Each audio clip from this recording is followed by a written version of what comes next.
Toyota est fier de vous présenter cette édition de Virage Plus.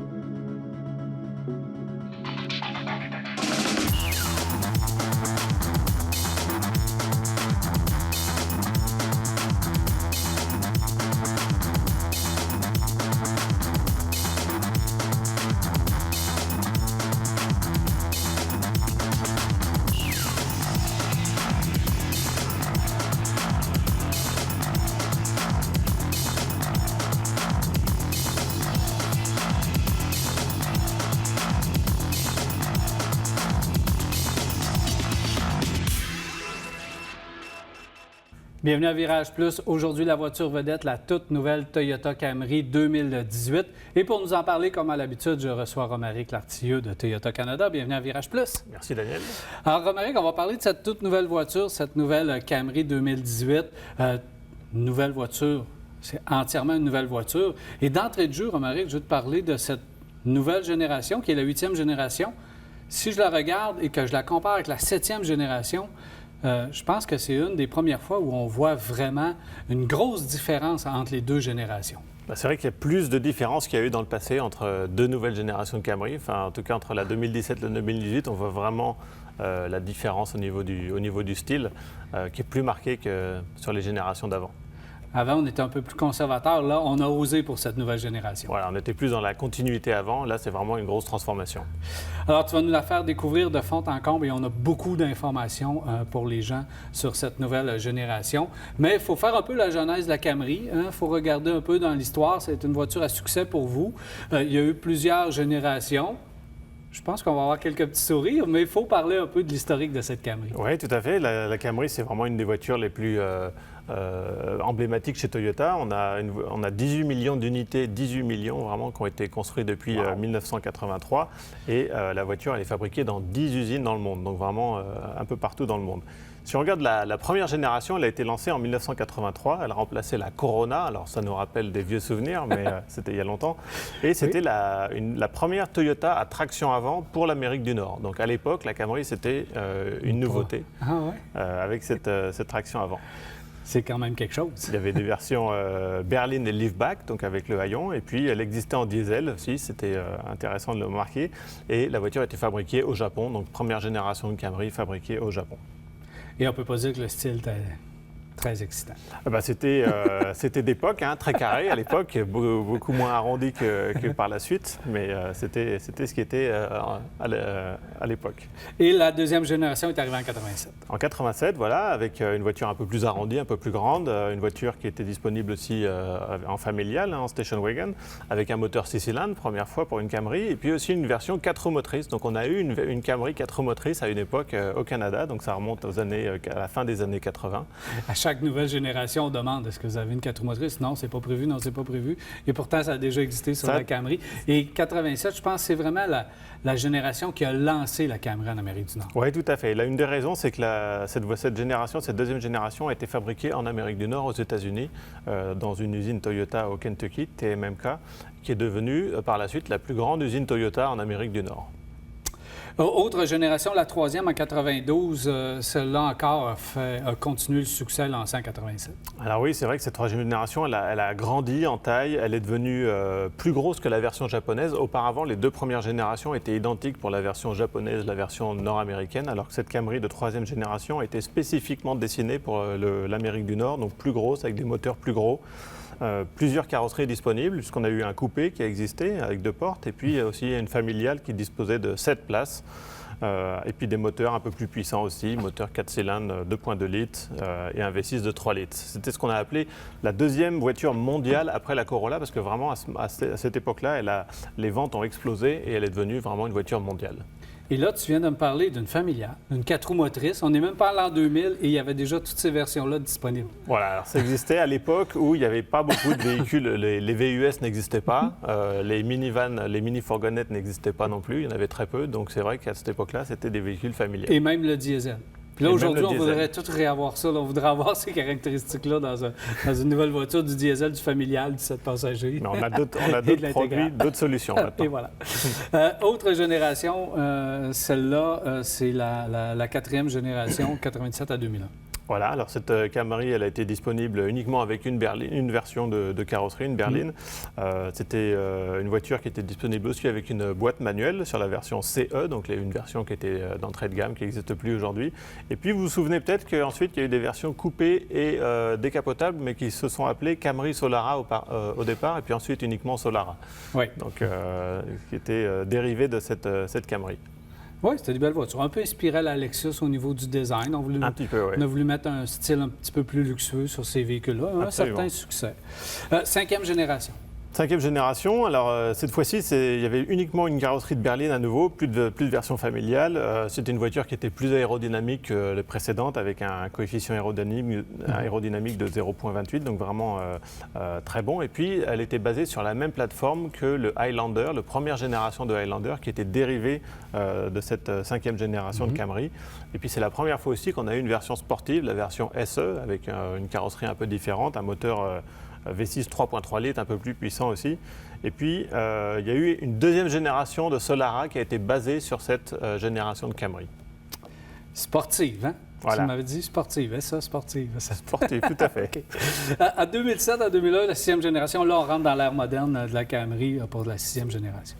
Et oui, la Camry 2007, elle a apporté pas mal d'améliorations. La première, c'est une version hybride, donc première génération première fois qu'on avait une Camry hybride avec un moteur de 187 chevaux, beaucoup plus économique qu'auparavant. C'était une Camry qui était plus grande encore que les versions précédentes, un empattement qui était plus grand. Et puis un moteur V6 3.5 litres, 268 chevaux avec une boîte automatique 6 rapports. Et ce moteur et cette boîte de vitesse, on les a gardés jusqu'en 2017. Donc pendant 10 ans, on les a gardés sur la Camry, tellement ils étaient bien conçus dès le départ. Et voilà. Haute génération, 2012, la 7e, et là, on se rapproche. Alors on se rapproche, oui, ça c'est la génération précédente qui était disponible à nouveau avec un moteur 2.5 litres, un moteur V6 et puis un moteur hybride qui était nouveau, un nouveau moteur hybride 2.5 litres de 200 chevaux. 40% plus économique que la précédente, que la première génération d'hybride. Et puis une voiture plus aérodynamique qui a été aussi redessinée en 2015. Donc il y a eu d'habitude au milieu de vie de la voiture, on fait un changement très mineur, mais pour cette génération-là, on avait revu le design de fond en comble pour l'année modèle 2015. Maintenant, on arrive à la 8e génération. Donc on voit que beaucoup d'innovation dans la Camry, beaucoup de travail dans les générations de Camry. Donc une voiture importante pour Toyota. Qu'est-ce qu'on a voulu faire là, avec cette 8e génération? Donc on a voulu en faire quoi? Alors, ce qu'on a voulu faire, c'est créer une voiture qui soit, déjà au niveau du design, quand on regarde le design, c'est créer une voiture avec un centre de gravité plus bas. On a voulu vraiment changer radicalement le style du véhicule et dessiner un intérieur aussi qui soit à la fois pratique et plus émotionnel que ce qu'on avait auparavant, avec un design plus intéressant que ce qu'on avait sur la génération précédente, et aussi avoir une voiture qui soit à la fois plus sportive et plus luxueuse, aussi bien pour l'intérieur que l'extérieur. Donc, il y a des points forts pour cette nouvelle. Si on regarde les caractéristiques clés pour le 2018, pour la Camry 2018. Alors, les points clés, ça va être 3 nouveaux moteurs, une nouvelle transmission à 8 vitesses, on va en reparler. On a 2 Camry en une, en fait, parce qu'on a on a une version plus classique, comme celle qu'on a derrière nous, qui est de la version L, LE et XLE, et une version plus sport avec les modèles SE et XSE qui ont un dessin complètement différent. Ce dont on va parler aussi, c'est la nouvelle plateforme TNGA, donc une nouvelle architecture globale pour Toyota, qui donne justement beaucoup d'avantages pour cette Camry, et puis des systèmes de sécurité et de multimédia dont on va parler également. Bon, justement, parlons-en parce que je pense que lorsqu'on va regarder la 2018 comparativement à la 2017, la première chose qui va frapper, c'est son design extérieur. Voilà, c'est le design extérieur avec déjà des dimensions qui ont changé puisque la nouvelle, elle est plus basse, elle est plus large et elle est plus longue. Donc c'est une voiture qui va être plus élancée, plus sportive. Et le fait que la voiture soit plus basse a permis de mettre des sièges qui sont aussi plus bas. Donc quand vous entrez dans la nouvelle Camry, vous allez vous asseoir un peu plus bas que dans l'ancienne génération, ce qui va donner une position de conduite plus sportive. On a une ceinture de caisse qui est plus basse aussi, donc avec des surfaces vitrées qui sont plus grandes qu'auparavant. Et puis des phares, alors surtout à l'arrière, qui sont très larges, plus larges qu'auparavant, qui sont assez effilés. Et puis, je rappelle encore une fois des éléments au niveau du design qu'on n'avait pas sur les précédentes Camry, comme des jantes de 19 pouces, donc vraiment des grosses roues. On peut avoir jusqu'à 4 sorties d'échappement, et puis des pare-chocs qui sont plus sportifs sur les versions SE, XSE. Le travail, c'est là qu'on voit vraiment que la Camry est importante pour Toyota parce que lorsqu'on regarde le nombre de versions et déclinaisons qu'on a fait avec cette nouvelle Camry, c'est impressionnant. Alors, on a 10 modèles disponibles. On a ce que j'ai appelé la gamme traditionnelle L, donc les modèles L, LE, XLE, XLE V6, et puis hybride LE et hybride XLE. Donc ça nous en fait 6. Et on a ensuite 4 modèles sportifs S, donc avec la Camry SE, la Camry XSE, XSE V6, et puis on a même une hybride SE. Donc ça fait plusieurs versions. On peut trouver son compte, là. Voilà, il y a une Camry disponible pour chacun. Voilà. Bon, là, on a parlé de l'enveloppe extérieure, mais pour développer cette nouvelle Camry, comme on parle d'une toute nouvelle voiture, la philosophie de développement, là, on repart à zéro, on a parti d'une feuille blanche. C'est un nouveau procédé, une nouvelle plateforme. Voilà, et c'est important de le remarquer parce que c'est tout à fait, le mot est juste, c'est une philosophie de fabrication qui est différente, qu'on appelle donc TNGA chez Toyota, la nouvelle architecture globale de Toyota, qui comprend la façon de concevoir la voiture, mais aussi de la façon de fabriquer la voiture. Donc on a utilisé des méthodes plus modernes pour fabriquer la voiture, pour la concevoir. On a commencé, le premier véhicule qui était disponible avec la plateforme TNGA, c'était la Prius 2016. La Prius Prime, ensuite, en 2017, a utilisé la même plateforme et le CHR 2018 également. Mais la Camry, c'est une plateforme qui est plus grande que ces 3 modèles-là.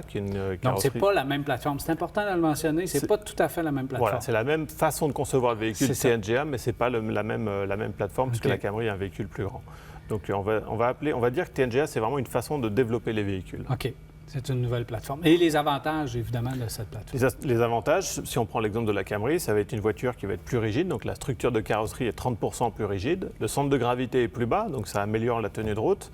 On a aussi une carrosserie qui est plus légère. On a employé plus d'acier haute résistance. Donc, ça fait une carrosserie à la fois plus légère et puis plus solide lorsqu'il y a des accidents. Et puis une conduite qui est plus dynamique, plus sportive, meilleure tenue de route. Et également, vu que la voiture est un peu plus légère, meilleure consommation de carburant. Et puis le dernier avantage qu'on a avec cette nouvelle plateforme TNGA, c'est qu'on a réduit les bruits et vibrations dans l'habitacle, donc la voiture est plus silencieuse. Est-ce que cette nouvelle façon de construire, de concevoir des véhicules chez Toyota, là, on voit on constate que chaque nouveau véhicule qui arrive est construit à partir de cette nouvelle philosophie-là. Donc, il faut s'attendre à ce que ce soit la norme bientôt pour Toyota dans tous ces nouveaux véhicules. Absolument. Aussi bien les gros, plus gros que la Camry, comme la Avalon par exemple, ou alors les plus petits modèles aussi qui vont être développés sur cette nouvelle plateforme TNGA. Voilà. Si tu permets, on va faire une pause et au retour, le vif du sujet, les motorisations. Les moteurs. Restez là, on revient à Virage Plus.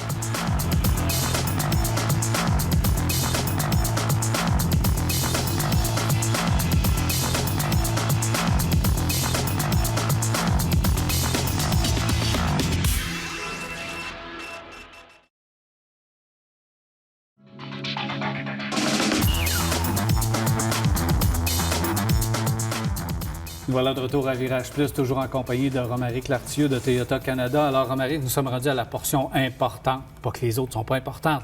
C'est toujours le fun de parler de motorisation et de parler du groupe Motopropulseur. Alors, il y a 3 moteurs différents utilisables dans la Camry selon les versions. Alors, évidemment, qu'est-ce qu'on a retenu comme motorisation? Alors, on a 3 nouveaux moteurs. Le premier, on va commencer par le plus simple, c'est un nouveau moteur 4 cylindres 2,5 litres.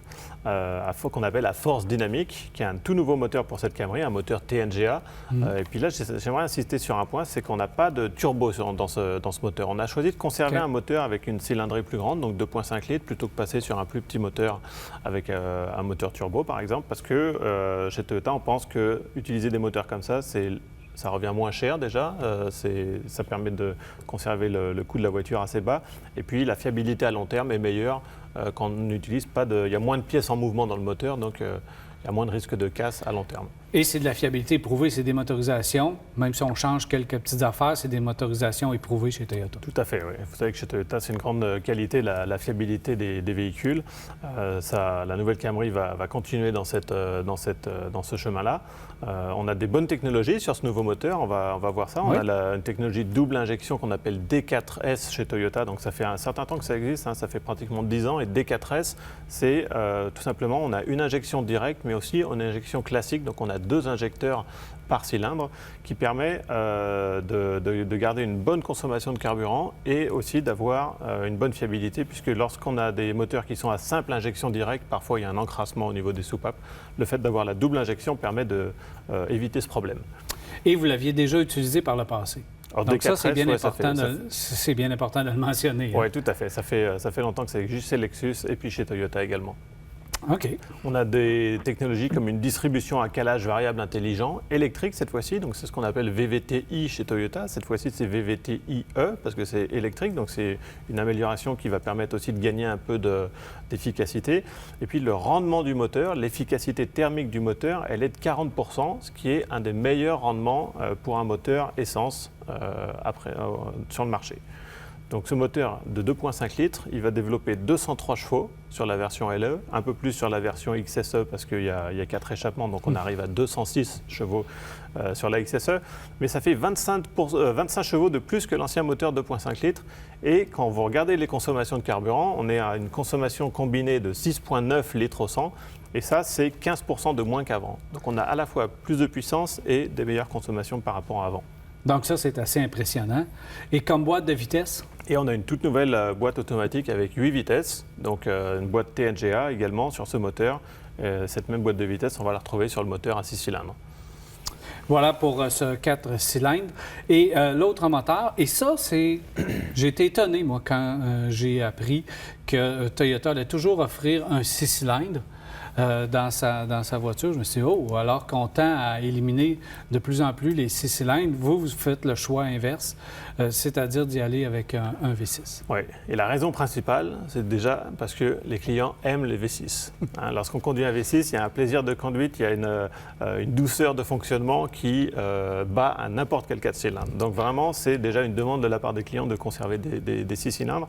Et ce moteur-là, on va voir aussi qu'avec les technologies qu'il a, il permet d'avoir plus de puissance que les moteurs concurrents et puis une consommation combinée qui est aussi meilleure que ce qu'on avait avant et meilleure que la plupart des concurrents. Donc c'est un moteur qu'on connaissait déjà parce qu'il est installé déjà sur le Highlander 2017 et puis la Sienna 2017. Un moteur qui fonctionne avec un cycle Atkinson, donc qui va favoriser l'économie de carburant, mais qui peut aussi fonctionner en cycle classique auto, avec le système D4S dont on a parlé pour le moteur 4 cylindres. Et puis, on va avoir 33 chevaux de plus que sur l'ancien V6 de la Camry. Donc, on arrive à 301 chevaux. Vous vous rendez compte, plus de 300 chevaux sur une Camry. Donc, ça change aussi. Ça fait partie de cette nouvelle Camry 2018. Et puis, une consommation combinée de 9,2 litres au 100. Donc, même avec 300 chevaux, on arrive à avoir un moteur qui est assez efficace. Donc, avec les versions sport, les roues sport de la voiture et ce 6 cylindres, on peut aller chercher quelques petites sensations, même si on est avec une Camry, là. Tout à fait, oui, tout à fait. Je vous invite à le faire, d'ailleurs. Avec cette nouvelle plateforme TNGA puis ce nouveau moteur V6, effectivement, on a des sensations. Je dois avouer que c'est beaucoup plus dynamique et le 6 cylindres, là, je l'ai trouvé extrêmement doux. Et comme transmission, est-ce qu'on a la même que sur le 4 cylindres? Alors, effectivement, c'est la même, la nouvelle transmission avec 8 vitesses. OK. Autre motorisation, on va s'attarder un petit peu pour bien expliquer les faits, parce qu'on a changé quand même quelques petites choses. Si on regarde rapidement la version hybride, on se dit « Oh, c'est exactement la même affaire qu'en 2017 ». Bon, alors, on se dit que c'est la même affaire, mais en fait, ce n'est pas la même affaire. C'est la 3e fois qu'on propose une Camry hybride, depuis la modèle 2007. Et ce modèle-là, il a à nouveau un tout nouveau moteur, donc 2,5 litres encore, qui est basé sur le moteur du 4 cylindres essence normal, le moteur qu'on appelle à force dynamique, mais qui fonctionne uniquement avec le cycle Atkinson, donc pour favoriser l'économie de carburant. Souvent, le problème des moteurs qui fonctionnent avec le cycle Atkinson, c'est qu'ils ont moins de couple à bas régime.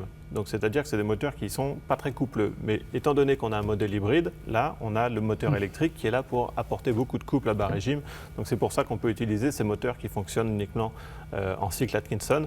Et l'efficacité thermique de ce moteur-là, elle est de 41%, donc elle est encore meilleure que le 4 cylindres, ce qui est un des rendements les meilleurs qu'on a au monde.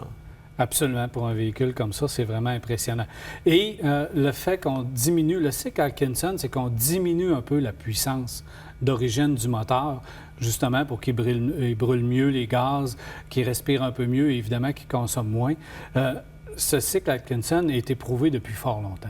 Oui, alors la technologie hybride en général, chez Toyota, on a commencé en 1997 au Japon avec la première génération de Prius, donc ça fait 20 ans aujourd'hui.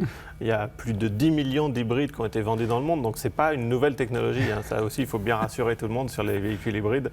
Ça fait longtemps que ça existe et ça fait longtemps que c'est vraiment très fiable et tout à fait au point. Si on parle maintenant des composantes hybrides, donc des moteurs électriques, toutes les composantes qui englobent le système hybride, est-ce qu'on a modifié ces composants? Ah oui, ils ont été modifiés parce qu'ils sont à la fois plus petits, plus légers. Donc tous les différents composants qu'on retrouve sous le moteur ou également la batterie qui a changé de technologie, puisqu'aujourd'hui on a une batterie qui est disponible au lithium-ion. Donc sur la Camry hybride LE, on a une batterie lithium qui est un peu plus légère qu'une batterie classique au nickel, plus compacte, plus légère. Mais même les batteries nickel qu'on retrouve sur les Camry hybrides SE et XLE, elles sont plus petites, elles sont plus efficaces qu'auparavant. Et un avantage qu'on a par rapport à l'ancienne génération, c'est que la batterie hybride, donc qui est quand même une batterie assez importante de taille, on l'a déplacée du coffre sous les sièges arrière. Donc maintenant, sous les sièges arrière, ça n'empiète plus sur le volume du coffre.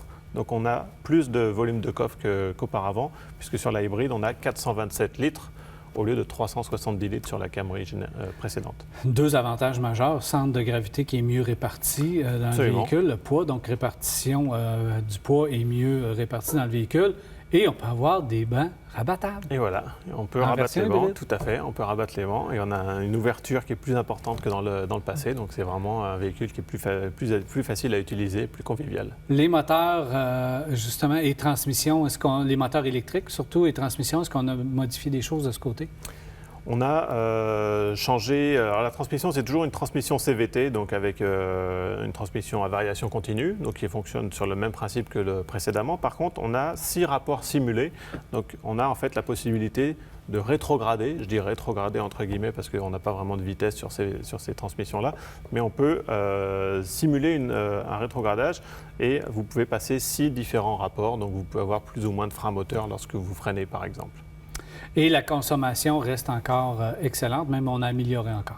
On l'a amélioré de plus de 10% par rapport à la précédente Camry 2017, en fait de 17%, puisqu'on a une consommation combinée de 4,9 litres au 100. Donc vous allez consommer moins de 5 litres au 100 en moyenne avec une Camry hybride, alors que la puissance, elle a été un petit peu augmentée de 8 chevaux, donc elle arrive à 208 chevaux.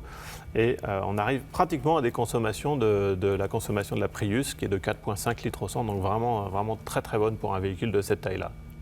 Et à moins que je me trompe, est-ce que c'est la première fois que vous offrez des versions sport en hybride? Alors, il y avait auparavant une Camry SE hybride, mais qui n'avait pas le même style, pas aussi dynamique et aussi sportif. Il n'y avait pas grand-chose à part le mot sport, mais là, vraiment, on change le véhicule. Là, il y a beaucoup plus de différences, effectivement. Avec les versions hybrides. Et si on regarde la consommation de ces moteurs, Romaric, tu veux comparer avec la concurrence pour mentionner à quel point Toyota a été efficace avec la consommation? Oui, alors on peut regarder ce qui va un peu dans le sens qui explique pourquoi on n'a pas utilisé de moteur turbon compressé. Si on prend les exemples, par exemple, de la Camry 4 cylindres 2,5 litres contre une Chevrolet Malibu 1,5 litres Ecotec, une Ford Fusion 1,5 litres EcoBoost ou une Honda Accord 2,4 litres, une Sonata aussi de 2,4 litres, la Camry non seulement propose la meilleure consommation avec 6,9 litres au 100, mais aussi la plus forte puissance avec 203 chevaux, alors que les concurrents proposent entre 160 et 185 chevaux. On peut faire la même comparaison avec la Camry V6 de 3,5 litres contre une Malibu Ecotec 2 litres ou une Ford Fusion EcoBoost avec le 2 litres, donc le moteur plus puissant, une Honda Accord V6 ou encore une Sonata avec le moteur 2 litres turbo. On a à la fois les meilleures consommations de carburant avec une consommation combinée de 9 litres et une puissance de 301 chevaux qui est supérieure à toutes les autres. Et avec l'hybride, c'est la même chose. Et la hybride, c'est pareil, puisque la Camry hybride, elle a, avec la consommation de 4,9 litres au 100, les meilleures consommations comparées aux 4 modèles qu'on a évoqués en version hybride. Et voilà. Maintenant, on a fait l'extérieur, les motorisations. L'intérieur du véhicule, personnellement, j'ai été conquis, moi, lorsque j'ai vu l'intérieur du véhicule. Je me suis dit, waouh, je ne pensais pas que Toyota allait aller aussi loin que ça dans le design et dans le style. Oui, alors tout à fait. On a un tout nouvel intérieur, plus moderne. Je vous ai dit tout à l'heure que les sièges étaient positionnés plus bas, donc ça donne un habitat qui est plus spacieux qu'auparavant, plus lumineux également, parce que les fenêtres sont plus importantes au niveau de la taille. On a des sièges qui sont des sièges TNGA, qui offrent aussi un meilleur maintien qu'auparavant, donc qui sont à la fois confortables et puis qui maintiennent bien dans la position de conduite. Et puis quand vous regardez la forme du tableau de bord, il y a une sorte de ligne un peu incurvée au milieu qui partage bien la zone du conducteur et la zone du passager, donc avec un tableau de bord qui est un peu orienté vers le conducteur, hein, qui donne un aspect plus sportif. Et puis au niveau des couleurs, on a pour la première fois une Camry qui est disponible avec un intérieur rouge. Ça, on n'a jamais eu ça avant, donc un intérieur en cuir rouge à l'intérieur, ce qui est complètement différent pour la Camry. Ce qui fait beaucoup plus dynamique, et la première fois aussi que vous pouvez avoir 2 couleurs. On peut avoir 2 couleurs extérieures du véhicule. Alors oui, c'est vrai, on n'en a pas parlé, mais effectivement, on peut avoir la voiture avec un toit noir et notamment un toit panoramique aussi. Rapidement, le système Entune, c'est un système que vous avez placé en base. C'est un nouveau système placé à bord de la Camry.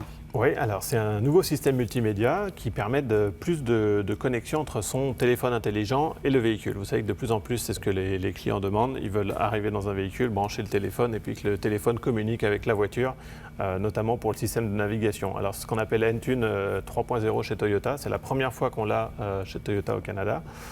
Sur cette Camry, et c'est un système d'info de divertissement qui va combiner la connectivité du téléphone, la navigation et d'autres applications. C'est facile à utiliser, il suffit de brancher le téléphone, de synchroniser avec le système, et puis vous allez avoir accès à de la navigation sur toutes les Camry. Donc on n'a pas la peine d'aller chercher les versions supérieures pour avoir la navigation. On peut, à partir du moment où vous utilisez votre téléphone intelligent, avoir la navigation sur les véhicules. Rapidement, la sécurité. La sécurité, on a le système Toyota Safety Sense P, donc, qui comprend le système pré-collision avec la détection des piétons, qui comprend l'alerte de sortie de voie, également les phares de route automatiques, le régulateur de vitesse à radar, donc ça sur toutes les Camry. On a 10 coussins gonflables également sur toutes les Camry. On a aussi des systèmes disponibles comme le sonar de dégagement intelligent, ou encore le freinage automatique en cas de détection de circulation transversale arrière. Ça, c'est si vous reculez d'un emplacement de stationnement et qu'une voiture arrive, la Camry va freiner toute seule. Si on regarde maintenant du côté des prix, la Camry, est-ce qu'on a bougé beaucoup les prix? Alors, les prix ils vont de 26 390, ça c'est pour la nouvelle version Camry L, donc on n'avait pas en 2017, c'est une Camry un peu positionnée de manière agressive au niveau des prix, jusqu'à 34 890 pour la 4 cylindres. Si vous regardez les prix de la hybride, ça varie entre 31 290 et 40 990, et la V6, les deux versions de la V6 sont environ à 40 000 $. Donc, ça fait quand même un véhicule qui reste à peu près dans les mêmes prix que l'ancienne génération, si je comprends bien. Et qui reste même dans les mêmes prix qu'il y a 2 générations que la Camry 2007. On peut faire un petit comparatif intéressant parce qu'il y a beaucoup de clients qui gardent leur Camry longtemps et peut-être que des gens qui ont une Camry 2007 ou 2008 vont acheter une Camry 2018. Et on a fait un petit comparatif intéressant. Si vous prenez une Camry LE 2007, elle valait à l'époque, en 2007, 25 900 $. Et qu'on la compare aujourd'hui à la Camry L 2018 à 26 390, donc pour environ 400 $ de plus, on a énormément d'équipements et énormément de technologie et de modernisme qui n'était pas disponible à l'époque. Voilà, on a un moteur de 203 chevaux contre 158, on a 8 rapports au lieu de 5, des meilleures consommations de carburant, énormément de systèmes de sécurité en plus, et puis des équipements de confort comme la caméra de recul, le système Entune, les sièges chauffants, etc. Très intéressant, ça, cette comparaison. 2 générations avant et on reste à peu près au même prix. C'est assez exceptionnel. Merci beaucoup, Romaric. Merci, Daniel. Alors voilà, M. Romaric Lartieux qui nous a présenté cette toute nouvelle Camry 2018 entièrement redessinée et je dirais même entièrement repensée. Merci beaucoup d'avoir été là pour cette émission de Virage Plus. Il me reste qu'à vous souhaiter une agréable semaine et on se reparle la semaine prochaine pour un autre Virage Plus. Bonne semaine. Toyota est fier de vous avoir présenté cette édition de Virage Plus.